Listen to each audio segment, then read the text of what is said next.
Is it the policy of Chicago Public Schools to forbid biological men, boys, to go into locker rooms with biologic girls? Any student, gender identity I take that as a yes. Transgender women should be allowed in women's spaces. That's a yes. San Francisco, we follow state and federal law. I take that as a yes as well.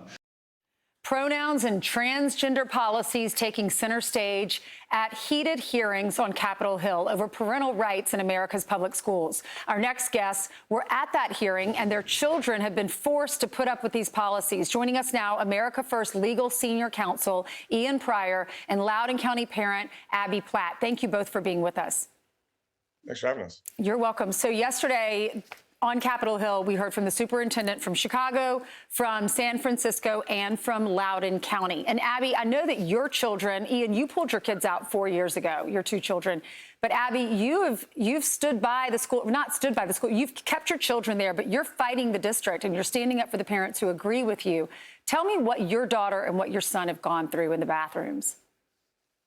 You know, our bathroom problem started 10 years ago, before they even made this policy, before they made bathrooms and locker rooms an open door for any and all people.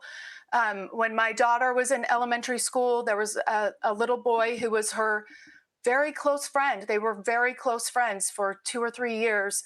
And then over the summer, his mom socially transitioned him. He came back to school dressed like a girl with his ears pierced and his hair grown out as much as you can over the summer. And they told my baby, this is our friend and she goes by this name. And these little kids were like, what? So now fast forward, she's a senior in high school. We've been putting up with this for a very long time. That means there are boys in the girls' locker room. There are boys in the girls' bathrooms. When my little boy was in the 5th grade, he had 2 little girls in his class that, as he would describe, were pretending to be boys. He was standing at a urinal one day and a little girl in his class walked right in and stared down at his penis. My son came home devastated and in tears, distraught that a girl in his class would come and look at him while he was using the bathroom. This is a long-standing problem. You hear, everybody knows Loudoun County is the epicenter, ground zero for big-time problems. And you know, we've had enough. Yeah, Ian, we always hear them say, well, we're following the law. These are the laws. And you told our producers, every other student is told to accommodate or get out of the way. You represent some of the families that have been suing the school district. You pulled your children out. Tell me what you thought. What was your reaction of yesterday?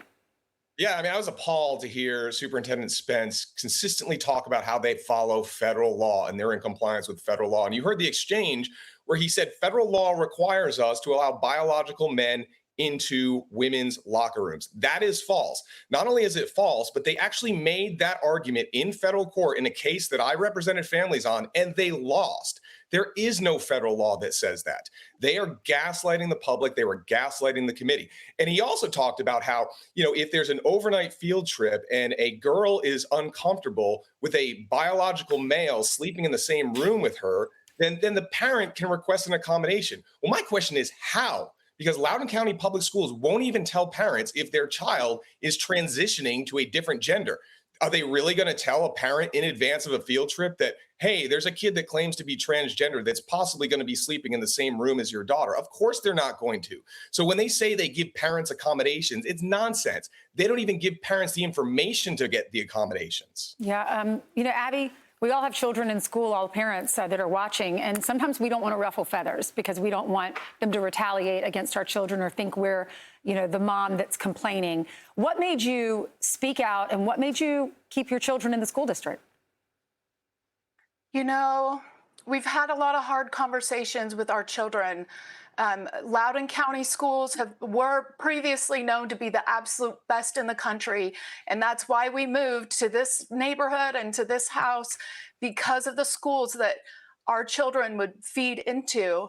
Sadly, when people do speak out, the the superintendent, the district, they do retaliate. And you see that. We saw that a year ago with those Loudoun boys who were filmed in their own locker room. And then what happened? They were suspended.